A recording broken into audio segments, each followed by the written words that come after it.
তারা জাবি নিয়ে আইসে আমাদের পরে পরে অত্যাচার করতেছে, জুলুম হুমকি দিচ্ছে।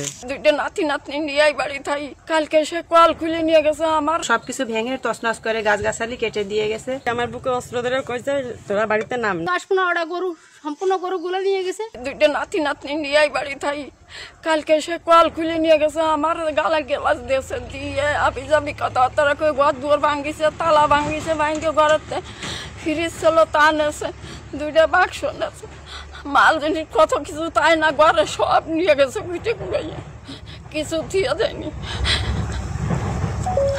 গত পরশু রাতে আমাদের বাড়ি এসে ভাঙচুর করে পুরো নিচতলা ভেঙে পাইপ কল টল সবকিছু ভেঙে রেখে গেছে, পাশের ঘরটা ভেঙে গেছে, আমাদের বাড়ি সবকিছু ভেঙে তছনছ করে গাছগাছালি কেটে দিয়ে গেছে।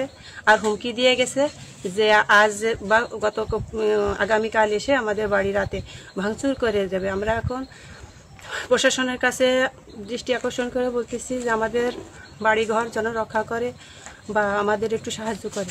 ভাই মারা গেছে, ততক্ষণ আমরা অনেক কষ্টে অনেক দুঃখের ভিতরে জীবনটা কাটাচ্ছি। তারপর তারা জাবি নিয়ে আইসে আমাদের পরে পরে অত্যাচার করতেছে, জুলুম হুমকি দিচ্ছে, আমরা যা আছে তা সব শেষ করে দেবো। আমার বুকে অস্ত্র ধরে কইছে তোরা বাড়িতে নাম। নেমে গেছি, আমরা ভয়তে চলে গেছি। যার পরে আমাদের বাড়ি এইভাবে ভাঙচুর করেছে, করে আমার মাল সামনা যা ছিল সব নিয়ে গেছে। তারপরে আমার ওই ছোট বাচ্চারা তারও ওদা বাড়াইছে, পুকুরে মাছ ধরে নিয়ে গেছে, গিরিল টিরিল সব নিয়ে গেছে। আমার চাল ধান কিছু নাই, ঘরে সবই নিয়ে গেছে।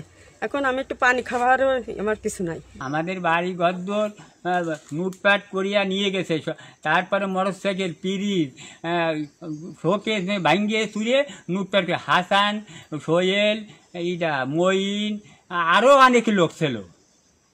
এরাই আইসে রাত 12টা সাড়ে 12টার সময় আমাদের বাড়ি ভাঙচুর করিয়ে নিয়ে চলে গেছে সম্পূর্ণ কিছু।